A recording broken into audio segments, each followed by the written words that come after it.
Hello everybody, this is Ogre and I'm going to be doing my review for the 1994 animated movie, The Return of Jafar.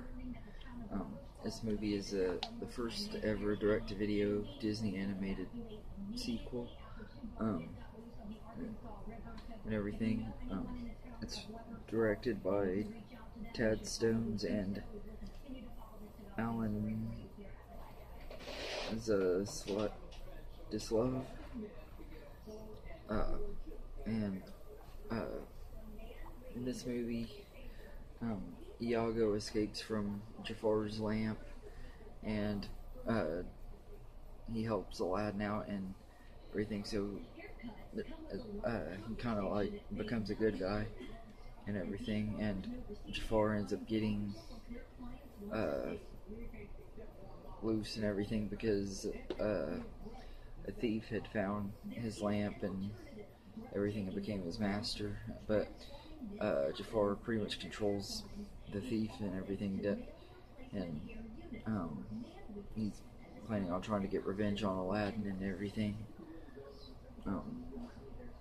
But yeah, that's pretty much the how the story is. Most of the story arc goes for Iago, following his conflict between trying to help Aladdin and be friends with them, but also having to being scared of Jafar and having to help him out too, because he doesn't want Jafar to kill him or anything, which Jafar really can't kill him because he's a genie. But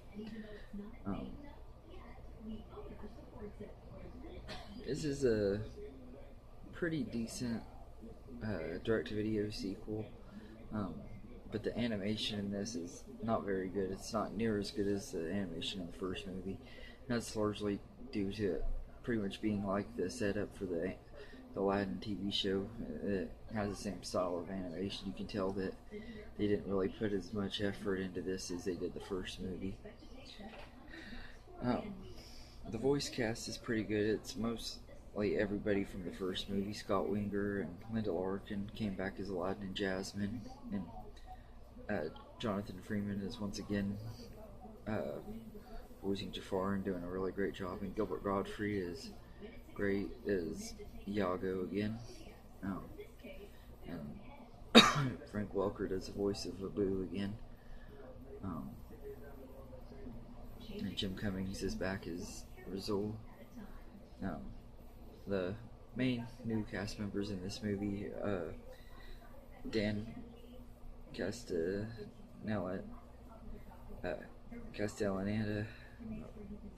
Homer Simpson. Can't pronounce his last name right, so I'm just going to call him Homer Simpson. Does the voice of the genie in this movie, and it's obvious in most of this movie that it's not Robin Williams.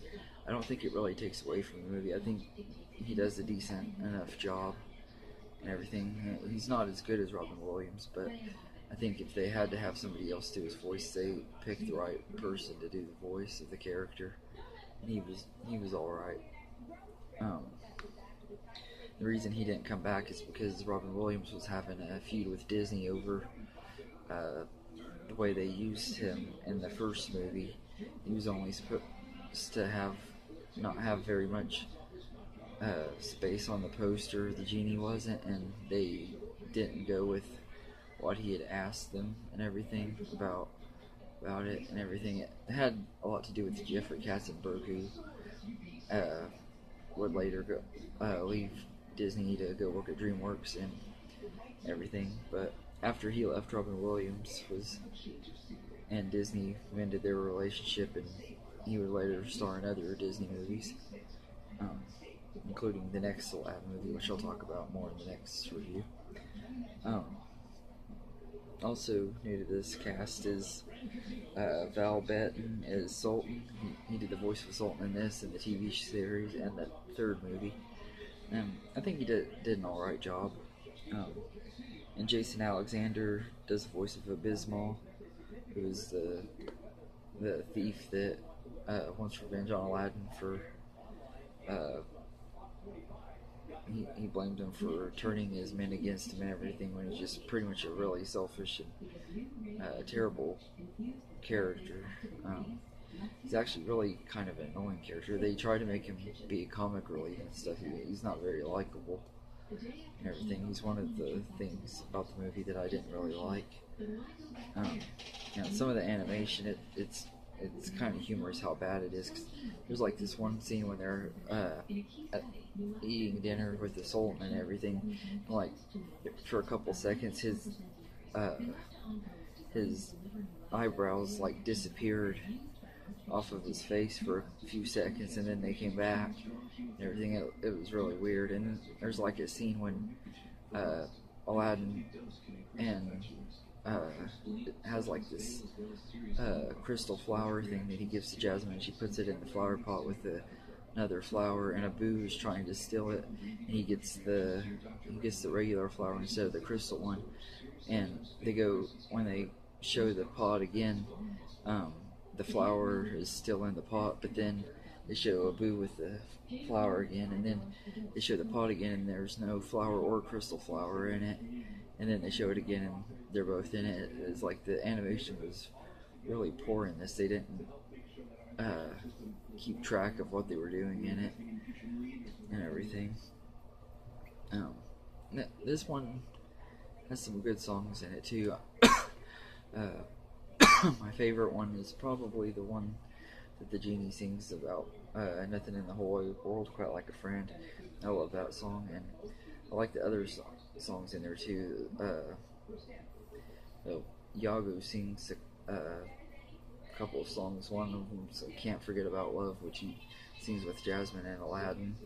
And then there's I'm Looking Out For Me. I like that one too. And I really like Jafar's song too. He has a song called Second Rate, which he sings about the genie not being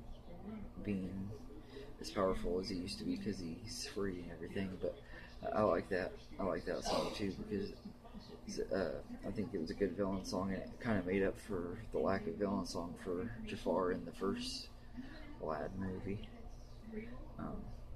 But all in all, I think this is a pretty decent Disney animated sequel, but the animation isn't very good. But as far as the direct-to-video movies go, I think this is one of the better ones. Even though the quality of the animation isn't very good, I still think the voice cast was good, and the songs and stuff were pretty good. And for the most part, it has a good story. I like how they kind of redeemed Iago and everything, gave him more of a character arc and everything. But I'd give The Return of Jafar a 7 out of 10. It's not, the animation isn't very pretty like it is in the first movie and everything, but it's passable. And everything. I can overlook it because it has a decent enough story, and I think the songs are alright and everything. But anyway, that's my review for The Return of Jafar. I hope you enjoyed this video, and if there's any other movie reviews or top 10 lists or movie series rankings you'd like me to do, let me know in the comments, and let me know what you think of The Return of Jafar if you've seen it before. I know most people say this is the worst in the trilogy. I don't know that I could say that, but because I really did enjoy this movie. I used to watch this one a lot when I was a kid, kind of like I did the first one, so it kind of has some nostalgia for me. But anyway, I hope you enjoyed this video, and have a good day, everybody.